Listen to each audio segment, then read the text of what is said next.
Hi, my name's Jen Roberts. I'm UKCCSRC Deputy Director and also Senior Lecturer at the University of Strathclyde in Glasgow. I'm chairing this session today, which is the third plenary of the day, about people, place and policy, the 3 Ps. Claire's not able to be with us today, for which she sends her apologies, and it's a real shame in multiple ways, including the fact that Claire has been part of UKCCSRC since the outset. I've got a couple of slides from Claire, but I will not spend too much time on them because I am not Claire, but also because I think I want to make sure that we spend maximum airtime with our speakers for the session. But really what this session is about is why the social science matters.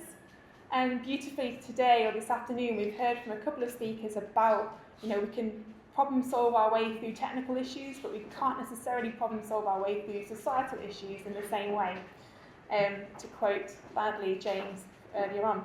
So you already have an understanding of why the social science matters. I think what's really neat is that as an EPSRC, a UKRI funded programme, we've had social scientists part of UKCCSRC since the outset. Having said that, can I have a little show of hands of anybody in the room who identifies as a social scientist? Okay, yeah. So as is usual, often we don't have so many in the room at our events, and actually Claire and myself give 2 to 3 sessions on our CPD training around social science and different aspects, because it's not just it's not just the social science. It's not like a one catch-all. There's different elements to it and different aspects, and today we're going to be hearing specifically about the people, place, policy parts of that.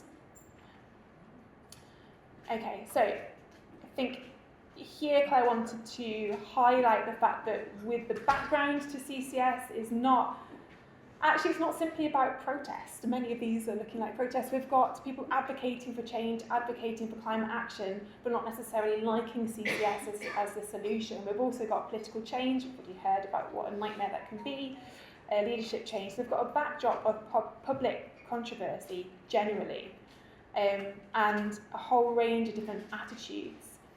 And within that, I think it's always important to understand and appreciate that people can hold multiple opinions at the same time. So we've got nuance there as well. We won't all have the same opinions and attitudes towards CCS as each other in this room. There'll be diversity. And with any development, any technology solution, in fact any social change, there'll be those people at the heart of that. And people hold different roles, responsibilities and priorities. Claire and I have picked these different aspects out here around a given project. Here are some of the different roles and priorities that there might be. We've previously spent time going through the different terminologies that you might come up against here. I think you'll get an idea of those today in our presentations. But I think it's also needless to say that the social science is not all about making sure a project goes ahead. It's not all about the public engagement strategy. It's about understanding the landscape in which change is happening and informing the project to be respectful of that. I think one of the things that's going to be really interesting and perhaps might come out in the plenary discussion later is what happens when you have these different sorts of developments. You've got CCS the concept, you've got CCS the project. And then what happens when that CCS project is going alongside multiple different aspects of net zero transmission, whether that's electricity network infrastructure upgrades or improvements, whether that's battery storage technology, whether that's the decommissioning of some large steel plant, whatever it is that it's change, and CCS in a project is not isolated on its own. Yet oftentimes we talk about the attitude or opinions about a project, but it doesn't exist in that vacuum. We have the importance of place, we have the importance of policy, and this aspect of the public support for CCS.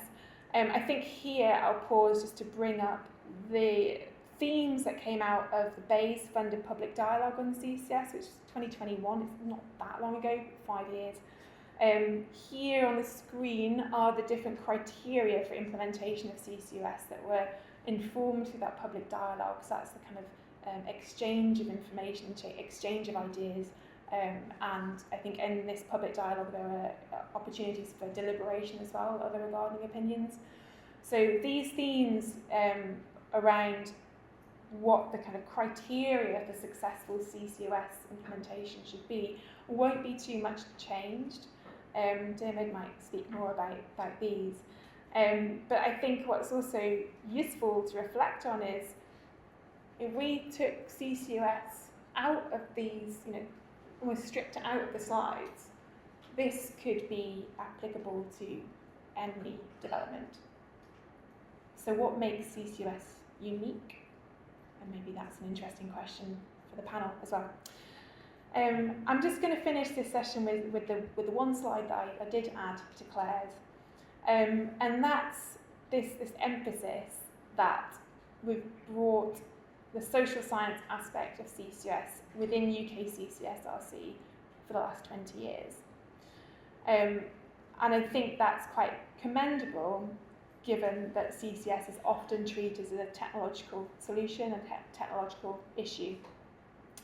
And this quote here is from a Guardian article from a couple of weeks back. But the quote here is, Tommy, if we could go back in time and change anything, it would be to add more social scientists. Initially, the pure scientists from the fields of physics and chemistry naively believed the data alone would be enough to persuade governments to act, but they later came to wish they had taken more account of social dynamics, economics, politics and psychology, and not taking into account the importance of that has basically stymied climate action. So important reflections, and actually you can see the direction of travel that IPCC have taken the last 15 years. But I think here also it's that understanding that it's not just public acceptability, it's the social dynamics, economics, politics, psychology, critical to supporting and enabling and developing these climate action technologies. So that's the sort of preface, that's a learning from what we know, the last decades of work in social science and CCS. But today really is about equipping everyone in this room with the latest insights into what do we know about people, place and policy in the context of CCS in the UK, and what does that mean looking forward. A key theme of the conference these next 2 days, or today and tomorrow, is about how can we accelerate, how can we maintain and then accelerate CCS deployment in the UK. So it's what can we learn from what we've done so far and taking that into the future to accelerate and to scale up at the rates that are commensurate with what we need to act and deliver on our climate goals. So let me hand over to our first speaker. We have Diarmaid, and then we've got Zeynep, and then we've got Sandra as our final speaker.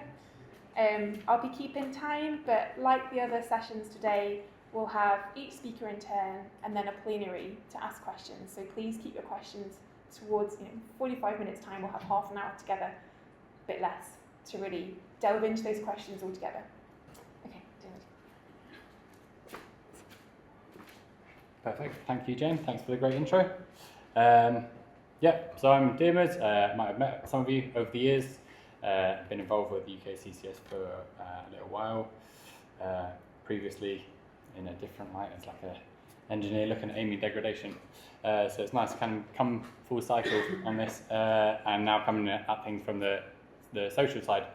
So I'm based at the University of Manchester, part of the Tyndall Centre there for climate change research.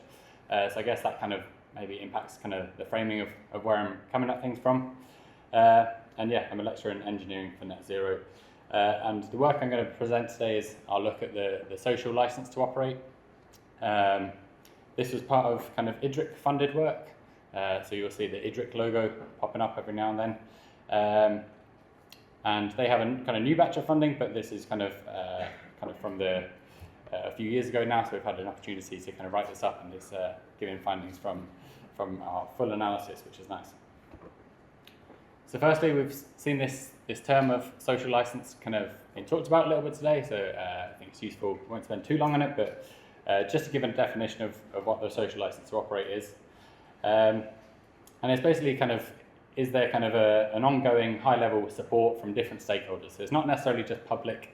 It can be kind of some of the different stakeholders that Jen outlined there, local stakeholders, policymakers, governments, developers that we've heard from. Are they all on the kind of the same path with where this project is going? And as part of that, there's critical things that are kind of seen in academia as feeding into the social license to operate. And those are other technologies being perceived as credible, legitimate solutions to climate change. They will deliver on decarbonisation, and crucially, is it the right way to do things? So we'll be focusing on credibility and legitimacy as part of this talk, and then trust is a key part of that as well. So that's trust between different stakeholders. So certain people, the public or whoever, can have different levels of trust in different players. So we try to examine that as part of this work. And also, importantly, this is very ongoing. So we can have a social license at one point, and things can change, especially things in the media can influence the social license. So we try to look at where things were at this time, but obviously as things change and as things develop, things can change. So one of the kind of key findings of the work and the work that's now published is that you can kind of have this SLO in principle, so maybe at this kind of conceptual level, but then as we kind of get towards the stage that we've been talking about today, where this is really happening, spades in the ground sort of level, that doesn't necessarily mean that you have a social license to operate in practice. And that's the kind of title of the paper. But taken from academia, this pyramid here tries to give a bit of a visualization of what a social license to operate is. Essentially, where we don't want to be is the bottom of the pyramid, where support is withheld. We don't have that social license to operate. The project doesn't go ahead. That's where we don't want to be. If we cross the legitimacy boundary, people can see this as like a legitimate solution to climate change. Maybe it's perceived as like an acceptance. So people kind of see it as legitimate. They accept it as kind of the boundary of maybe putting up with something. They're kind of okay with it. And then if we cross the credibility boundary, we get maybe more towards the approval, people kind of liking it. And then at the top, where they really trust it, they like it, they see it as credible, legitimate. I'm still not sure what psychological identification is, but I see it as pride. They're proud to have the project happening in their region. They understand it. They want it to happen in their region. Kind of the opposite maybe of not happening in my backyard.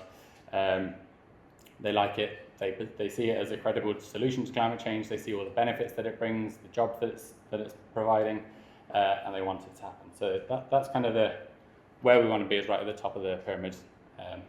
It is quite an old representation of a social license to operate, but I think it maybe helps with just a bit of an understanding.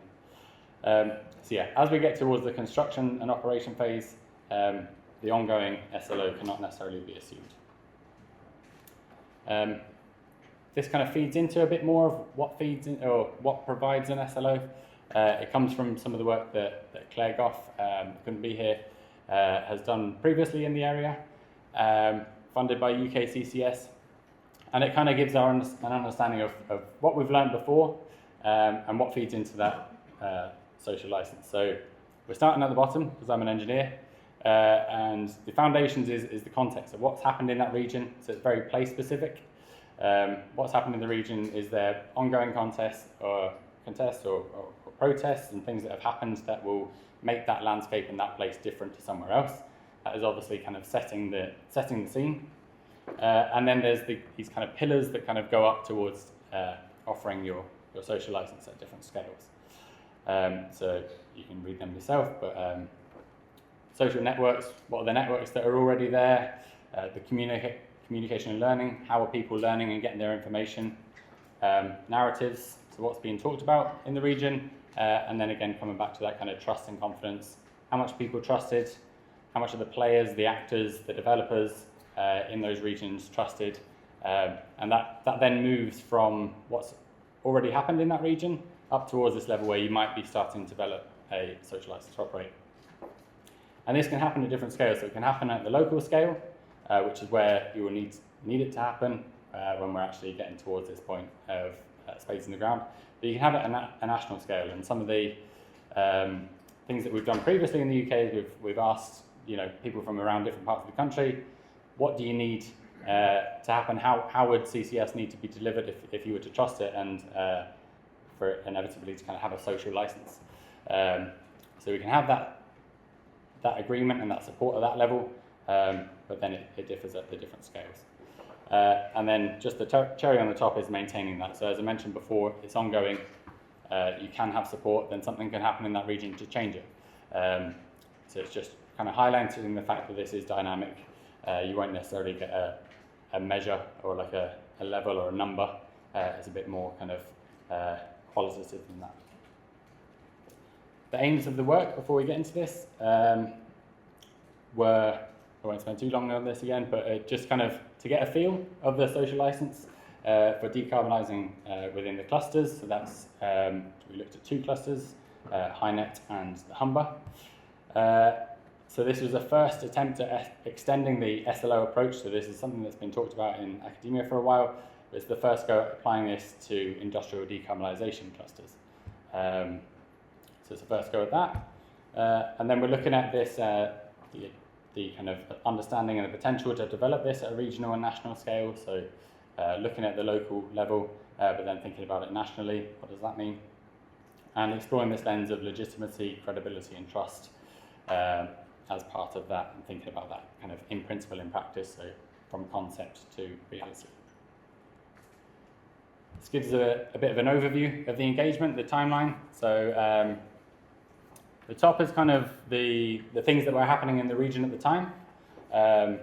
Things have changed a little bit, but you can kind of see basically, you can start here, and it was after the kind of UK's industrial decarbonisation strategy, which was published in March 2021. Sorry, talking to the microphone. But our first engagement strategy was here, where we had the. Stay here. I'll try to. Thank you. Yeah, our first engagement was kind of the grey box on the left, where we engaged with stakeholders. So the people that had designed the HyNet and the Humber cluster, we reached out to them to see what sort of things they think were feeding into the social license to operate. And that was our first sort of engagement, so we wanted to kind of get an assessment from there of where they think things are at. Then we reached out to local residents, so that's kind of cluster residents in each region, the Humber and the Northwest again. So that's the second step, where we kind of engage with topics on kind of familiarity with climate change, net zero, decarbonising industry, were they aware of these plans for carbon capture in the area? And that was kind of the second engagement. And our third engagement, we reached out back to the professionals and the people involved in the developing these clusters again as our second stakeholder workshop. And I'll kind of run through a bit of that as we go through this presentation, but we kind of pulled all of that together. So that's what we can see at the bottom, this kind of data analysis, is we're pulling from all of that data to then eventually get to the results that I will present today. Yeah, so hopefully that gives a bit of an overview of where this is coming from, that it's not just me coming up with things. So yeah, a bit of an example from the first stakeholder workshop. So this is back in 2020, Feb 2022 now, where we asked our stakeholders what they kind of thought were the strengths and weaknesses of their cluster. And we gave them this initial list that you can kind of see on the top kind of 7 points, I think it is, maybe 8, no 7. So what attributes they think the cluster performs well on. And some of these are fairly standard, so we can see the kind of blue lines that are coming out at the bottom there, of that is saying physical infrastructure. So both clusters thought they did well on physical infrastructure because they're in the right position. They've got the good access to the industries that are needed, so they both scored it quite well. So that's why you can see it's a positive scale. So it's coming this way, that means it's positive for that cluster. Same for strong industrial heritage. You can see that both both clusters, the professionals in both clusters, they scored it well on industrial heritage. And then there's kind of some more mixed reviews, maybe kind of investment from industry and central government. That kind of gets a bit more mixed reviews, kind of going each way. You can see that the Humber cluster professionals, they kind of identified the local government leadership as a bit of a weakness at that time. So that's how they felt. And then there was also the opportunity for people to come up with their own attributes, because they might not agree with the ones that we kind of came up with, and it was an opportunity for them to identify things that they thought were a weakness. So we can see there the Humber attributes that they decided to come up with were kind of urgency from government and regulator, and the certainty of the business models. That was the things that they thought really needed to be worked on at that time for these things to go ahead. Whereas the Northwest stakeholders identified maybe a bit more of a weakness around this kind of wider understanding amongst the public, and they also picked out industrial desire to change, which they kind of scored a bit well and maybe a bit not too well.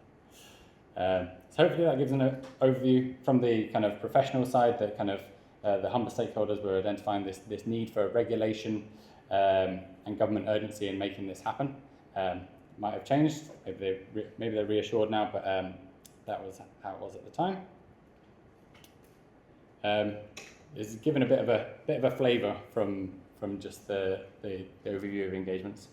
This is then our reaching out to cluster residents in the Northwest to kind of see what they thought. So as an overview of that, they kind of, firstly, they hadn't heard of the clusters, so the public people that we engage with, they hadn't actually heard of the cluster plans, which is a bit of a result in itself. But we kind of took them through the process of what's happening in the region. And basically the key finding from that is that the Northwest publics wanted to know more. They thought it sounded interesting. That's what we can see there on the top left. It sounds like a great idea, but basically wanting to know more, we can see comments like, what's the evidence that it works? And basically trying to understand what's going on. So they said, we know what happens, we don't know anything about hydrogen. You know what you're getting with kind of gas and electric, but basically making the point that kind of hydrogen is very new. And at that time, there was this hydrogen in homes thing going on, which was or hydrogen village, which is happening in the region. Since then, that's kind of got cancelled because that got a lot of kickback in the region. But yeah, a lack of familiarity with these new technologies that can sometimes get perceived as being kind of put on them. Yeah, how quickly are we likely to see a reduction? So basically wanting to know a bit more information. But generally, they kind of see it as a positive thing, maybe for the area, wanting to know more and wondering why it hasn't been kind of communicated better, which kind of leaves this gap for people to start to then maybe think, why haven't they heard more? Okay, 2 minutes. Cool. I'm going to skip through this one then. The Humber cluster, you can see the comments there, but basically they were identifying that they could see the benefits from this, see that jobs matters, but also wanting to kind of know more and understand where the skills and these sorts of things are coming from. From all of that, we went through a coding process and tried to put this into something that's kind of useful for other people. And this is where we get this diagram, which is kind of a concept map of the factors that are affecting the slow in the two clusters that were studied. So this should be kind of covering everything from those engagement sessions. So we can see we've also tried to kind of color coordinate this. So things that were particularly, so green is components of industrial decarbonisation. So we can have CCS is obviously important, hydrogen, the clusters, impacts and risks. So that feeds into the safety that was coming out previously. Then also kind of the narratives and publics, that's kind of your engagement section. The governance, the finance and industry is a section, and climate is kind of off by itself a little bit. And what we tried to do here is we tried to pull out how those are actually playing out in practice. So this is just one example, but for the CCUS example. So we're trying to have a look at, from this legitimacy, credibility and trust angle, how it's playing out in principle. So it kind of gives giving a bit more reality to how things are happening. So when we're thinking in principle, we're thinking what's the case for CCS, maybe the wider sort of climate change, why it's happening. And then in practice, we want to see where the evidence is, how is that safe. Don't have time to kind of talk through that too much fully, but it kind of, if you want more information, it should be there in the paper. I'm not going to spend long on this, but it's another bit of IDRIC funded work that was looking at the place-based just transition framework, where they kind of really took this work that's happened on social license to operate, fed that into a just transition framework and also a place-based agenda. So trying to bring together 3 different angles of social sciences to give something that can be used for a deliverable sort of process, an actual framework that can be used. And it's worth looking at, so you can see the source there, because they tried to identify as part of this process who should do each bit, which is where it gets tricky. In summary, publics can support CCUS when it's seen as delivering climate benefits and preserving valued industry, so that people could see the benefit of the industries that are providing this. But those need to be communicated well, and there was a bit of a gap at the moment. Supporting this depends on safety, affordability, fairness, and credible regulation. Projects also move towards kind of delivery, understanding place-based impacts, and having trust in the institutions becomes more important as we're getting to this point now, where we are maybe putting spades in the ground. Having trust in the people that are actually doing that is very important. And people questioning maybe some of those. Strong foundation for a slower emerging, but maybe people want to know more, haven't heard of what's happening, particularly relevant as we kind of move towards maybe kind of peak clusters and other clusters that are maybe affecting people a bit more. So I think we need maybe transparent leadership, credibility within that, and kind of a clear communication strategy. And yeah, basically people still don't really know too much about CCS. And then that can leave a little bit of a gap if we are not too proactive about kind of communicating what is happening, how safe is it, what can happen in different situations. Yeah, otherwise people can get a bit skeptical about what's happening and why they haven't heard of it. I'm out of time, so I'm going to leave it there. Thank you.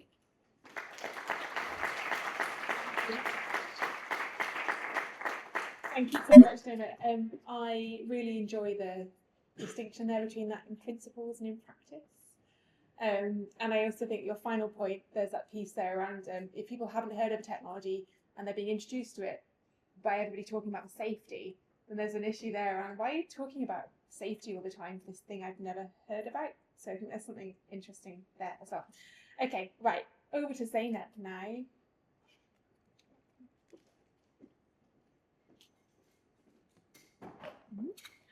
Right, this one's on if you want it. Okay. Otherwise, you've got this one, and I'll just keep the timer. Thank you. Thank you. So I'm Zeynep. I'm based at the Energy Policy Research Group at Cambridge Business School, and my background is in political science and international relations. So I'm really going to be coming at this from a sort of pure social science perspective. I'm going to be talking about some really preliminary results that we've been getting. I say we because I'm working on a mini project with my co-author David Reiner, and we are looking at stakeholder attitudes towards cluster CCS projects in the UK. And we are trying to draw out what some key stakeholders might think about cluster CCS. And also we're trying to understand why they think what they do think. The working title there is really a snapshot of what the kind of key concerns that seem to be emerging as important kind of themes in the analysis that we've done so far. So economics, regionalism and social justice, they seem to matter according to our analysis. The sort of motivation behind this small project is to understand why stakeholders feel the way they do about cluster CCS. What we're doing is kind of a second best option because we can't directly talk to all the stakeholders that we want to talk to. So we're analysing UK newspapers that have been published on cluster CCS projects and we are looking at how they have justified their positions towards CCS. So this could be support for cluster CCS, but it could also be opposition. And we're looking at the reasons that they present to back up their attitudes towards these cluster projects. This is a snapshot of our very sort of limited data set at the moment. So we ran a search using search terms cluster, carbon and capture. So these terms had to appear in the newspaper articles in order to make it to our data set. And it's quite restrictive because these terms had to appear either in the title of the newspaper article or in the section heading. So we missed out articles that included these terms in the main text, but not in the headings or titles. We are in the process of kind of expanding this search now, so we're hoping to increase this to around 1,200 articles. But at the moment, we've done sort of a first pass to identify some key themes, and I just think it's a visual is always helpful. So you can see we didn't set any limits on the data publication. These are newspaper articles that are published on cluster CCS in UK newspapers. You can see quite constant until about 2010, and then some increasing interest. Then again, not too much going on. Then this interest is rising. We're seeing more papers published on this from 2020 onwards, and you can map onto this key developments, key cluster projects taking off, and you can draw some linkages there. So what did we do? We started by reading the articles, right? We started by identifying the key kind of reasons that were presented to explain how our key stakeholders felt towards cluster projects. And we identified some sort of frequently recurring themes. So here you can see environment, economic, social justice. I won't read them all. On the right-hand column, you can see some words or word patterns. And we started to compile what we call a word dictionary. So these words and word patterns can be regarded as indicators of these themes that we've identified in the middle column. And we use these words. We use this word dictionary to kind of automate our analysis of the newspaper articles. So we fed the word dictionary to a computer-aided content analysis program called YoshiCoder. And I'll show you a screenshot. Yeah, apologies, it's not very clear, but hopefully it gives you a sort of mental image of how we did the analysis. So we have the word dictionary on the left, our terms from the last table. We have all the newspaper articles on the right, and then YoshiCoder is quite a simple but neat piece of software, and it just applies the dictionary to our corpus, and it gives us some numbers to work with. So it tells us how many times each of those dictionary terms appeared in each newspaper article. And I'll just, before I run on to the next part, I'll quickly skip through. So what do we mean by stakeholders? And this has been mentioned earlier in the session. So we looked specifically at the public sector. So we're talking about government, but also political parties, so parties that are not in government, opposition, NGOs, host communities, so we're talking about kind of local communities that are considering hosting cluster projects, but also general public, private sector, and research organisations like universities. And you can see our search terms on the right, which allow us to detect whether an article actually mentions these stakeholders. We also distinguish between different cluster projects. And this table is kind of a snapshot of what we found, how important, how salient were these themes that we'd identified. So you see the most sort of frequently used justification was around economics, the cost of the cluster project. So we support the project because it's economically feasible, or we're against the project because it's too expensive. So that's the kind of line of argument that we found most frequently in our corpus. Feasibility, that relates more to the kind of the techno feasibility, if you like. So it's possible for us to build the infrastructure that we need. It's possible the supply chains that are needed to facilitate these projects are available. This is a realistic project. That's the kind of argument. Environmental arguments, they were, I mean, these are all open-ended. They could be used to, all of these themes could be used to justify support or opposition for cluster CCS, but the environment in particular, you can imagine how that might map out. So we support cluster CCS because it's good for combating climate change, or we're against cluster projects because of the unknown environmental impacts of this technology. So those are the sort of arguments that we found. And social justice as well is about kind of levelling up, creating equal opportunities, especially for the locality that's expected to host this technology. I thought it's worth putting this table up here just to kind of, I guess, operationalize what we mean by support. And I know this has come up as well in the earlier presentations. So I've put up sort of examples of the sorts of attitudes that we were seeing for each of our key stakeholders. At this part we coded manually, so we didn't leave this to Yoshicoda because the computer can get sentiments wrong, but we read each article manually, and we kind of coded it as a 1 if that attitude was there. So if there was support from government, it was coded as a 1. If there wasn't, it was a 0. And if there was opposition, it was a minus. So it's a really simple way of capturing this. But I think it's worth highlighting for each of our stakeholders, we have discursive support and discursive opposition. So that's when a stakeholder says, yes, we support this cluster project. They're just using words, right? It's important to some extent, but they are words. And then we have stronger forms of support as well. So actually investing in a project, or maybe signing a partnership with a project developer or another relevant stakeholder. For the public, right, we talked a little bit about opposition and controversy.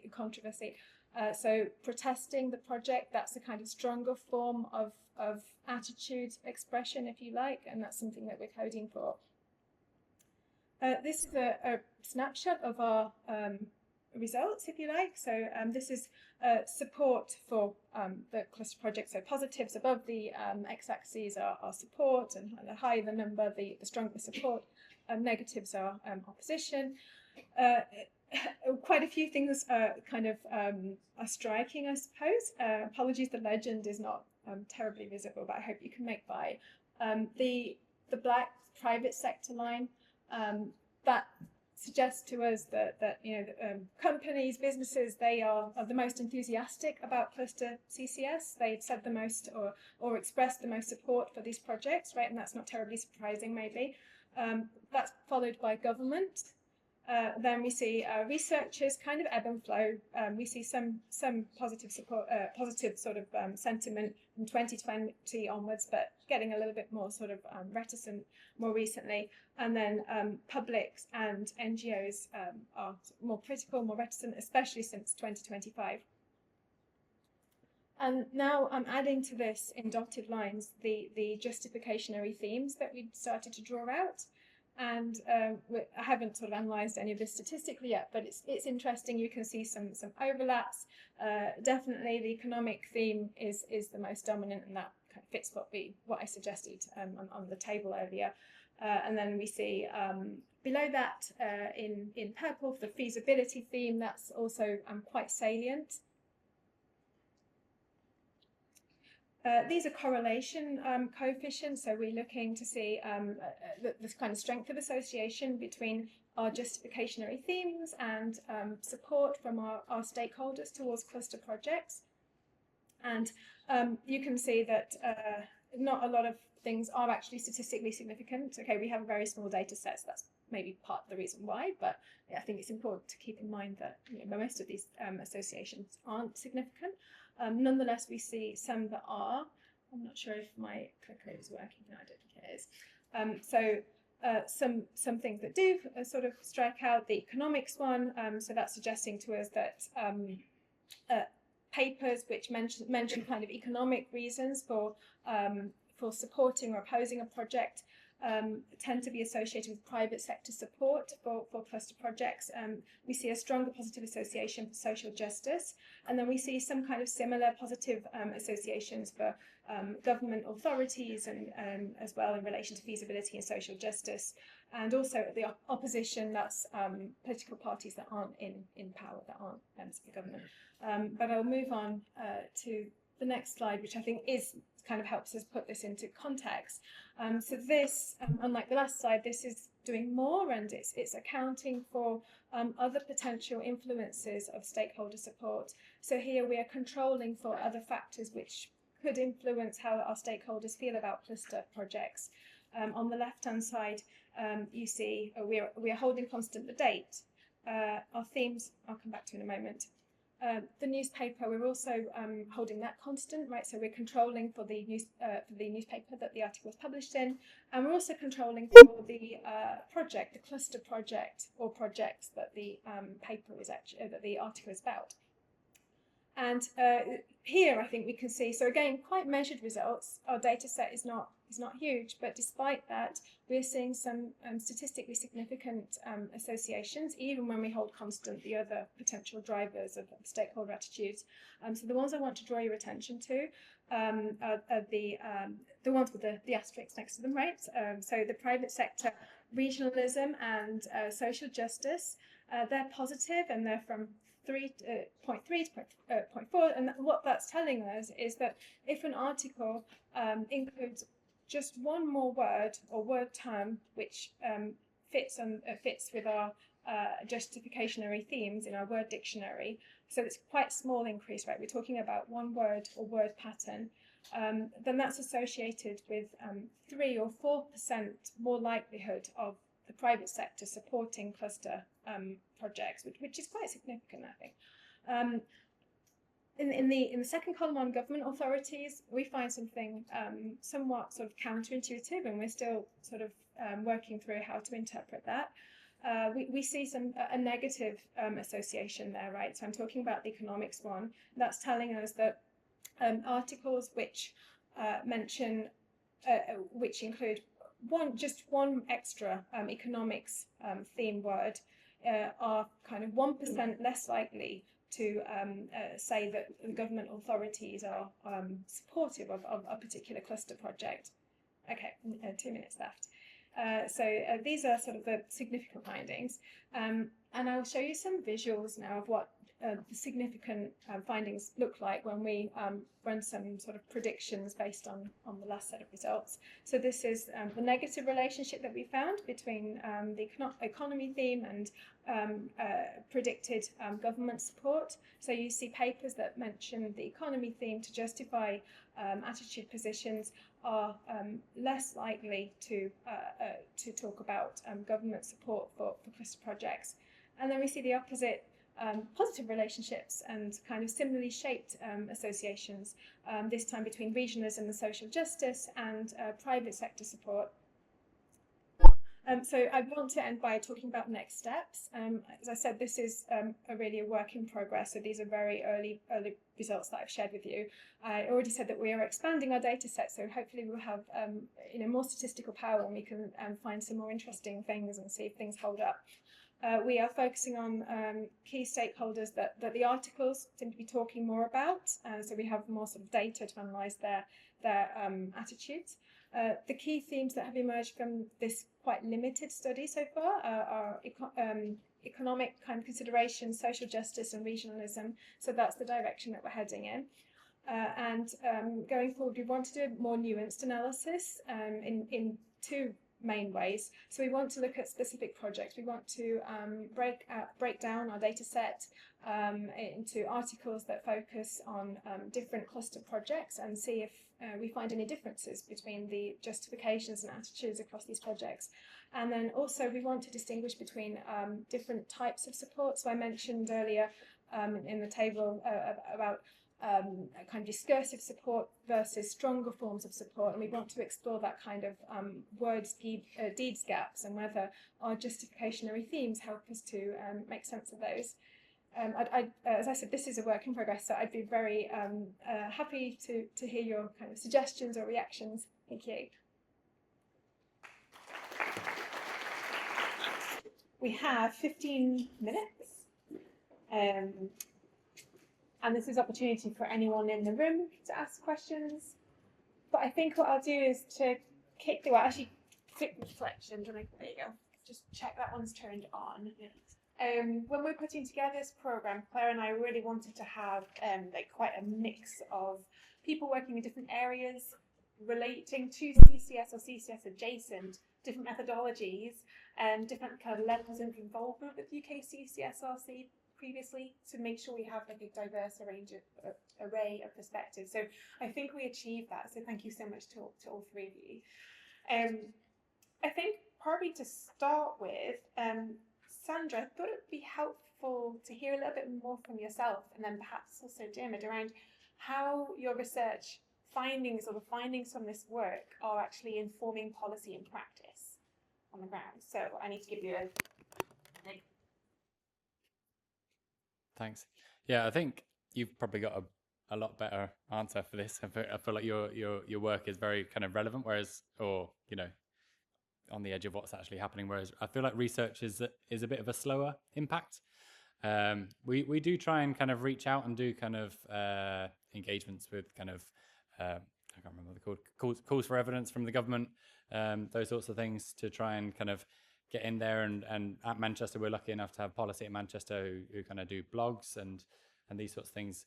So I guess we try and bring it into our research and feed that in, but maybe it's a bit of a slower process through kind of IPCC reports and maybe just slow. I'm not sure if because you focus on two clusters and you worked with stakeholders, if there was a kind of open relationship to use the findings in principle and practice with those stakeholder groups. Yeah, very very much so. It's definitely a space, something we'd like to do more of. And but maybe it's just the nature of kind of research funding, that it's kind of a bit of a broken thing where, you know, kind of you get 2 years to do something, and then you know, you might take a little bit of a break, and then you're trying to find the next bit of funding. But yeah, there's definitely scope to bring this forward, I would say, if people are interested in kind of funding that work. Yeah. Do you have anything to add? If you ask a question, just click it through. It's good to see. I've opened the gates there. It's a question about the social license to operate. So to have a license, you need a licensor and a licensee, right? So I guess, right? So the licensee are the projects, or could be the government, right? Mm-hmm. And the licensors are all sort of, you know, I suppose different stakeholders. Is that right? So I guess my question is, you know, what's the minimum number of like social license to operate do you need for a project? And I guess it's possible that we'll never get, you know, a social license to operate for CCS. So can the government deploy CCS without a social license to operate? And you know, there are.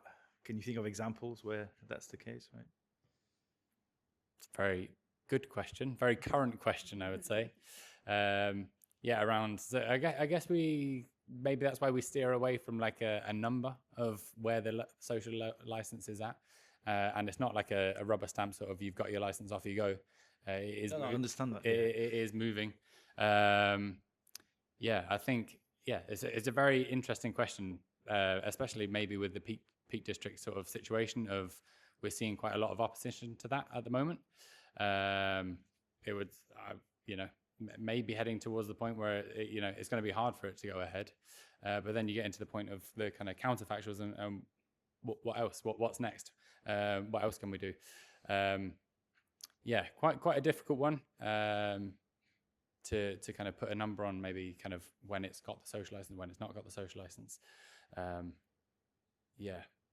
But we have seen evidence before of like where this hasn't happened. So like fracking, the hydrogen village thing, you know, these sorts of things where there is opposition, they can result in the project not going ahead. Yeah, okay. Not necessarily. But for example, we're also doing nuclear, which you may agree doesn't have a social license. Yeah, a lot of learnings. We were saying about kind of the regulation for kind of pylons and national infrastructure, and again, similar sorts of situations, similar sorts of learnings. Yeah. Sorry, I don't want to hog the mic. Yeah, that's great. Thank you. I just looked at the first person that. Okay, I got quite a broad question, so it might be quite difficult to answer, but how do we manage disinformation in practice? Because as we see, it's kind of the thorn in the backside of everything for our society, especially from the Climate Change Committee, and we see, information come out from evidence-based research bodies, and then it's simply just not translated into public opinion and perception. How do we monitor disinformation? That's really difficult. I think very important. I don't know about monitoring it. I guess in social research we might have tools. We can do things to try and understand what maybe members of the general public or other stakeholders are basing their opinions on. We, for example, in survey work that we do, we ask basic questions where we call them basic, but sort of standard accepted range of questions, which are often used to assess the level of understanding that, say, members of the public have about the climate, about energy. So there are sort of tools and ways around it, so we can understand whether people do actually have that a good understanding, or whether they don't know much about how the climate system works, for example, when formulating their opinions towards, say, CCS. But yeah, I don't think that quite addresses your question, but there are, I guess, workarounds is all I can offer. I think you tackled that one. Because there's that thing around having, who are you going to trust, the people around your dinner table, people you speak to every day, or facts and figures which come from anywhere. Short question from, okay, right, Ben put his hand up first, so Yes. down here at the front, here you go. Yeah, hopefully this is a short question, but I noticed that in Zeynep's presentation, economics is the sort of biggest issue, and then I guess in Sandra, your presentation, you talk about giving information, but fundamentally it's coming back to kind of who pays. So I guess my question is, for the general public, is it clear to them that getting to net zero is a cost and they have to pay, right? They have to make a choice and they have to pay. And given all the articles, every time they talk about CCS and economics, is that it's going to cost more. What is being done about the counterfactual? Because I guess, people have to be convinced that climate change is real, or it's going to cost me more if I don't do anything.